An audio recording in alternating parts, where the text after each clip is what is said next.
삶은 반복입니다. 어제와 오늘이 반복되고 만남과 이별이 반복되지요. 우리는 아름다운 만남을 원하는 것만큼 아름다운 이별을 원합니다. 왜냐하면 아름다운 이별이 없다면 아름다운 만남이 있을 수 없기 때문이지요. 우리들 가운데서 어떤 사람이 만남을 두려워하거나 무서워하거나 또 새로운 만남을 꺼리껴 한다면 그것은 만남 때문이 아니라 이별에 대한 아픔, 이별에 대한 고통, 이별에 대한 상처 때문일 것입니다. 그러므로 아름다운 이별이 없다면 아름다운 만남은 결코 있을 수가 없습니다. 또 아름다운 이별을 했다면 그것은 이별이 아니라 약속이지요. 첫째, 잘 살겠다는 약속. 둘째, 다시 만나자는 약속. 셋째, 새로운 만남을 기대하고 바라고 기도하며 가지겠다는 약속입니다. 그런 의미에서 바나바와 바울은 아름다운 만남을 가졌는데 아름다운 이별을 했을까? 우리는 그 답을 묻지 않을 수가 없습니다. 여러분, 사도행전의 저자 누가는 거기에 대해서 분명한 답을 주고 있는데 여러분들이 보시기에 바울과 바나바는 아름다운 만남만큼이나 아름다운 이별을 했을까요? 누가는 이렇게 대답하고 있습니다. 네, 그렇습니다. 그래서 15장 40절 말씀에 보면 그들이 바나바, 바울이 이제 각각 다투었지만 갈라섰지만 그렇지만 각각 다른 지역으로 각각 다른 사람을 데리고 선교 여행을 떠나죠. 바나바는 구브로로 마가를 데리고 가고 바울은 수리아와 길리기아와 또 아시아와 또 원치 않은 유럽까지 가게 되는 그 전도 2차 여행에서 실라를 데리고 가게 되는데 그렇게 떠나가다 그것을 이별하다 이렇게 표현하지 않고 다르게 표현하고 있습니다. 15장 40절에 보면 형제들에게 은혜의 부탁을 받고 은혜의 부탁을 따라 사역하다 이렇게 누가가 표현해주고 있습니다. 그러므로 그들은 아름다운 이별을 통해서 이별이 슬픔으로 끝나는 것이 아니라 결별로 끝나는 것이 아니라 더 높은 성숙과 더 넓은 확장으로 이어지는 것을 말씀해주고 있습니다. 여러분, 아름다운 이별은 이별이 아니라 약속이다. 잘 살아야 한다. 우리 다시 만나야 한다.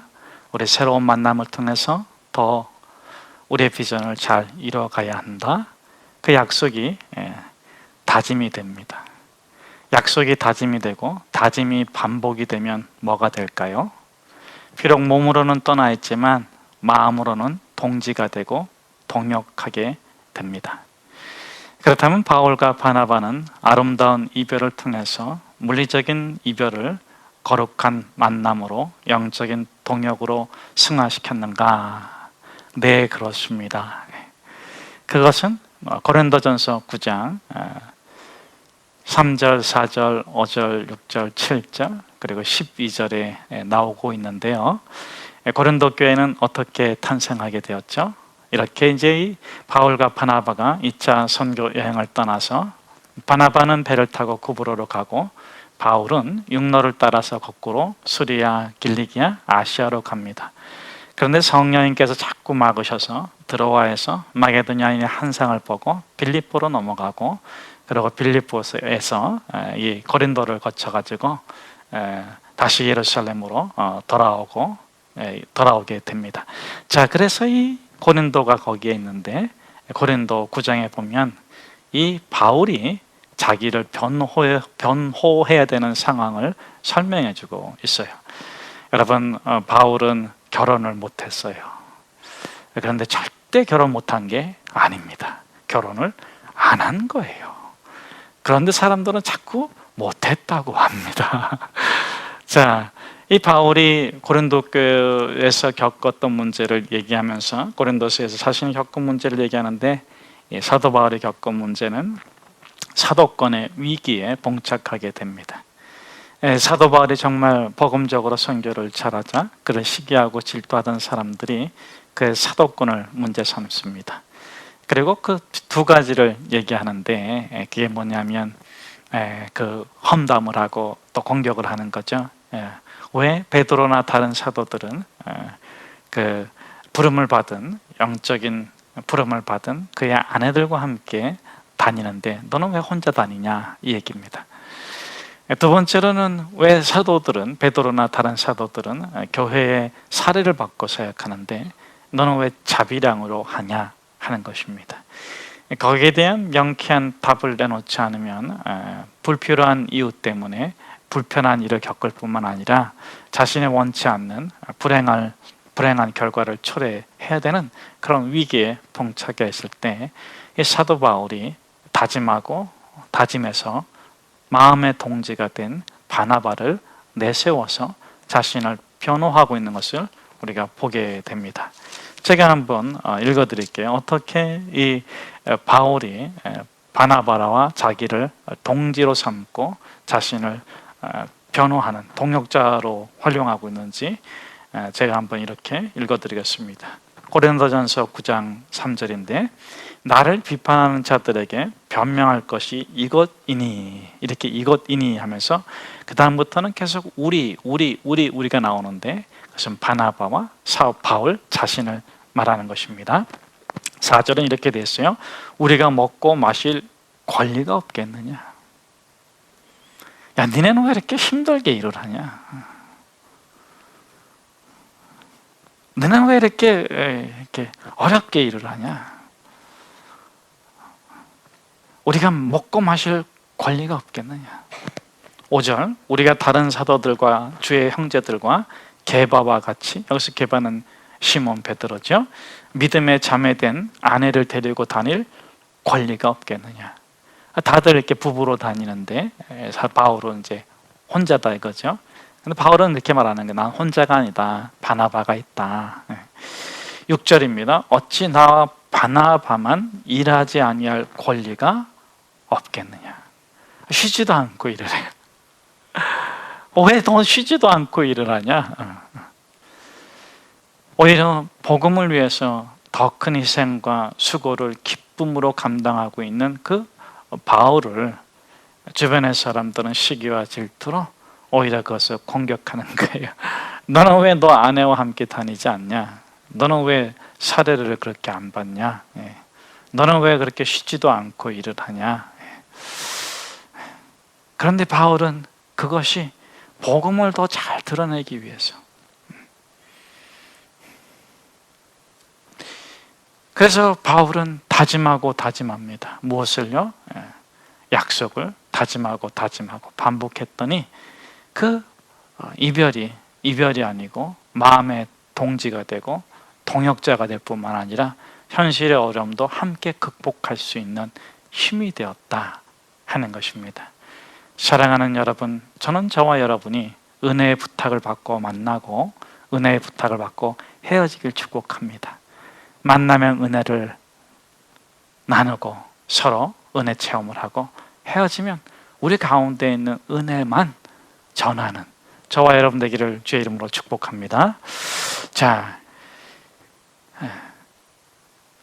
이 사도 누가는 바울과 바나바가 이 순간 원치 않는 요인으로 인해서 다투었지만 그들의 이별은 이별이 아니다. 그들의 이별은 축복이고 서로의 다른 삶의 시간으로 접어든 것에 대해서 서로를 격려하고 축복해주고 또 함께 합력하는 것임을 나타내주고 있습니다. 특별히 사도행전의 저자 누가는 15장 40절에서 은혜의 부탁을 받고 해서 거기서 부탁을 빼고 그냥 받고만 붙여보세요. 은혜 받고. 그들이 바울과 바나바 사이에는 은혜만 있다. 그것으로 인해서, 그 은혜의 부탁을 받아들임으로 인해서, 은혜의 부탁에 머물므로 인해서 그것이 가능한 거예요. 은혜 안으로 들어가고. 얼마나 많은 사단 마귀들이 우는 사자와 같이 다니면서 여러분의 영혼을 은혜 밖으로 끄잡아내려고 하는지 몰라요. 정말 끊임없이 여러분을 미혹하고 유혹하고 공격하고 회유하고 때로는 다그치고 때로는 알랑방구를 느끼면서 어떻게 해서든지 여러분의 영혼을 끄잡아내려고 할 거예요. 근데 여러분의 그 은혜 가운데 이렇게 머물러 있어야 돼요. 은혜 가운데 머물러 있으면 그러면 아주 진실해져, 신실해져. 여러분, 진실함, 신실함은 인간의 성품이 아니에요. 인간이 그 은혜 가운데 머물러 있을 때 진실해지고 신실한 사람으로 살아가게 되는 것입니다. 저는 저와 여러분이 바울처럼 바나바처럼 함께 있든지 따로 있든지 함께 있든지 항상 은혜 가운데 머물고 하나님의 나라를 확장하는 비전의 사람들이 다 되기를 축복합니다. 삶은 변합니다. 어제와 오늘이 변하는 것처럼 만남과 이별이 반복이 돼요. 삶은 반복됩니다. 어제와 오늘이 반복되는 것처럼 만남과 이별이 반복돼요. 그러나 예수 그리스도는 반복되지 않습니다. 어제와 오늘 영원히 동일하신 분이십니다. 그것이 저와 여러분의 걸어가는 삶입니다. 여러분, 삶은 반복되고 어제와 오늘이 반복되는 것처럼 만남과 이별도 반복되지만 우리는 변하는 존재가 아니고 변하지 아니하시는 영원히 동일하신 예수 그리스도와 더불어 사는 겁니다. 우리는 변하는 것을 만나는 게 아니에요. 변하는 것을 찾는 것이 아니에요. 변하는 것과 이별하는 것이 아니에요. 변하지 않습니다.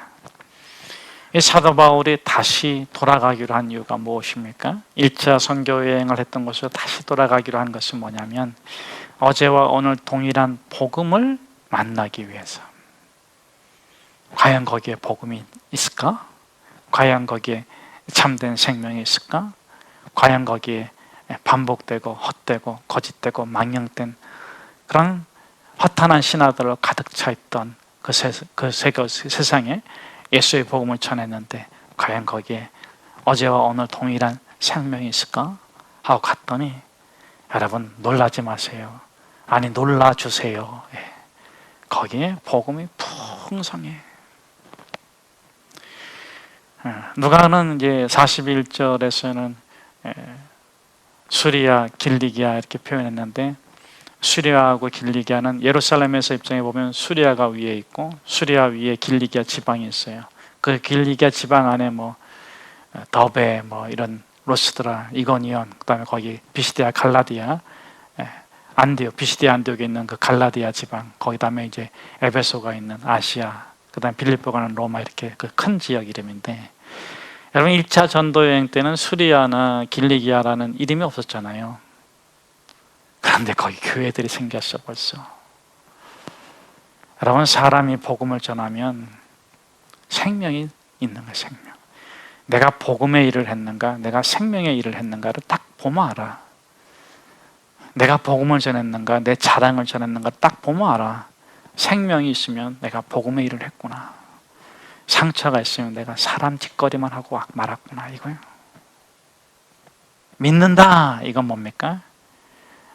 성경에서 특별히 사도행전에서 사도 바울이 말하는 것은 빌립보 1장 29절을 의미하는데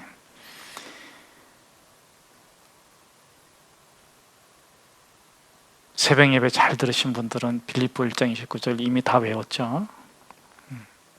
너희에게 은혜를 주신 것은 다만 그를 무엇할 뿐 아니라 믿을 뿐은 다 알지 뭘 모른 척하고 있어요. 다시 갑니다. 너에게 은혜를 주신 것은 다만 그를 무엇할 뿐 아니라 얘기해요. 나도 힘없어 이제. 믿을 뿐만 아니라 그의 고난에 참여하기 위함이다. 너에게 은혜를 주신 것은 다만 그를 믿을 뿐만 아니라 그의 고난에 뭐하기 위해서? 참여. 그래서 여기서 믿는다는 것은 뭐냐면은 영광에 참여하기 위해서 고난에 참여하는 거예요. 그러므로 현 상태는 믿지 못할, 내가 받아들일 수 없는, 동의할 수 없는 그런 어려움과 환란이 있지만 믿음으로 미래의 영광을 바라보고 지금의 어려움을 함께 겪기로 결정한 사람이 믿는 제자입니다. 빌립보서 2장으로 가겠습니다. 빌립보서 2장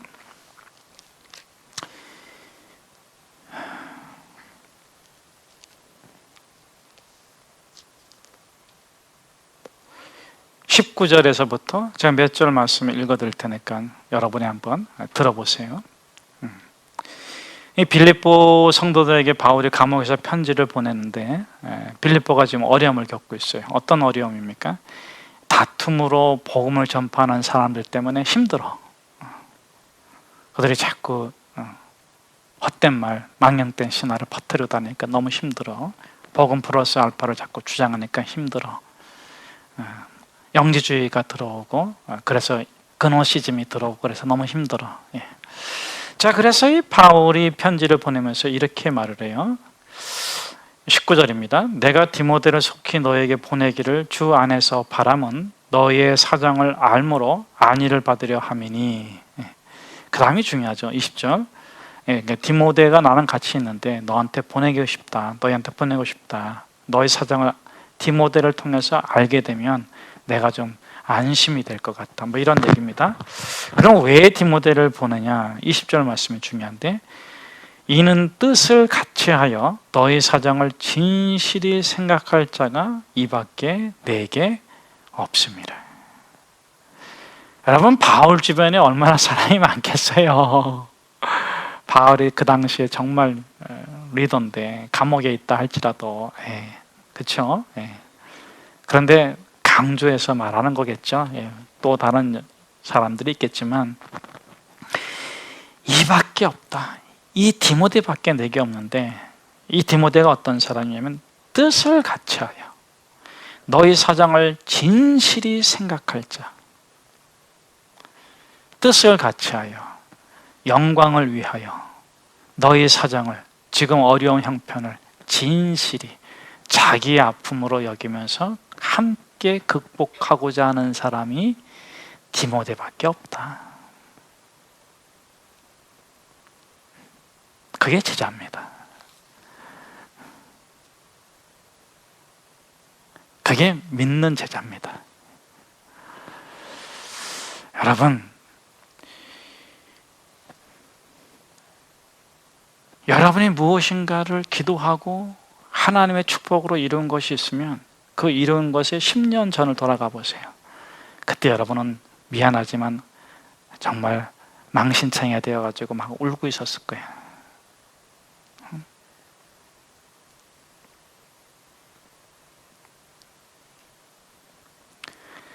아이고, 하나님, 내 남편이 또 그지 같은 짓을 했어요. 아이고, 사업이 쫄딱 망했어요. 내 남편 좀 어떻게 좀 해주세요. 근데 어느 순간 믿음이 딱 생겼어. 너 남편 도와줘라. 너 아들 믿어줘라. 너 딸 칭찬해줘라.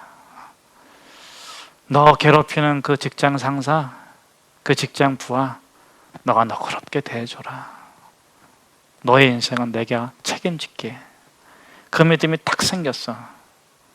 그래서 눈물 닦고 기쁘고 즐겁게 일했더니 그것이 딱 이루어졌어.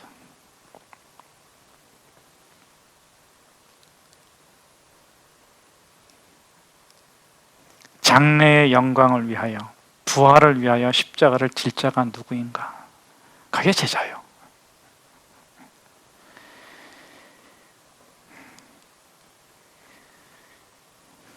이 수리아와 길리기아에 복음의 일이 있는데 정말 은혜 가운데 머물며 사는 이 디모데와 같은 사람들이 수다한 교회를 이루고 있다는 거예요. 그걸 보고 바울이 얼마나 기뻤겠습니까? 그런데 놀랍게도 그렇게 그 디모데를 찾은 곳이 루스드라. 바울이 거반 두들겨 맞아가지고 죽어버린 곳. 기절해서 맞아가지고 기절했는데 죽은 줄 알고 내다버린 거예요.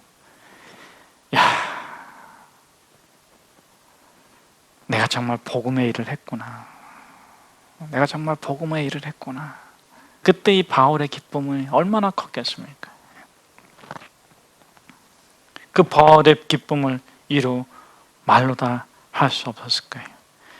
자, 그런데 두 번째로 이 디모데라는 어떤 사람인가? 복음을 만나면 은혜 가운데 모으는 사람은 어떤 사람인가? 디모데 후서 1장 3절에서 5절 말씀을 제가 한번 읽어드릴게요. 이런 데가 이렇게 되어 있어요. 5절 말씀만 제가 읽어드리겠습니다. 4절에는 내 눈물을 생각하며 너 보기를 원하면 내 기쁨이 가득하게 함이니, 디모데를 이렇게 원하는 건데, 5절에 보니까 이는 너 속에 있는 거짓 없는 믿음이 있음을 생각함이라. 이 믿음은 먼저 너 외조모 로이스와 너 어머니 유니게에 속해 있더니 너 속에도 있는 줄을 확신하노라.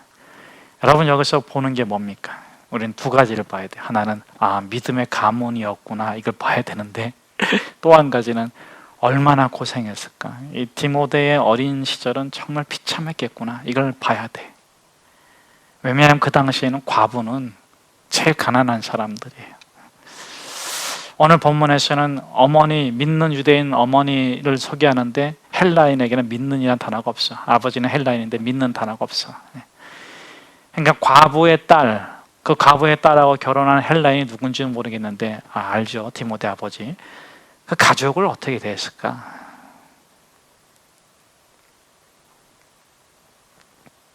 홀로 믿음을 지킨다는 게 얼마나 어려운지 아시죠?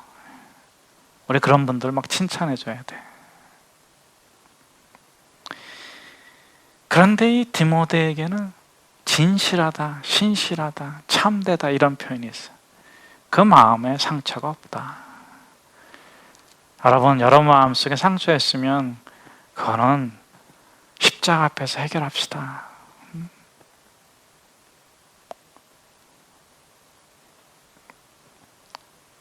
분노나 원한이 되지 않게, 절망이나 좌절이 되지 않게 십자가 앞에서 해결해야 돼. 에이브리 딕슨은 21살이에요. 그가 색소폰을 부는데 대상을 거머쥐었어요. 당신은 어떻게 색소폰을 불게 됐냐? 저는 미숙아로 태어났습니다. 태어날 때 1kg이 안 됐습니다. 인큐베이터에서 자랐는데 기관이 다 안 다쳐가지고, 성대도 잘 안 다쳐가지고 목소리가 이상합니다. 초등학교 때는 개구리라고 놀림을 받았고, 고등학교 시절에는 늘 왕따를 당했습니다. 그래서 자신이 어느 날 색소폰을 만나게 됐는데 거기에 자기 모든 걸 쏟아낸 거예요.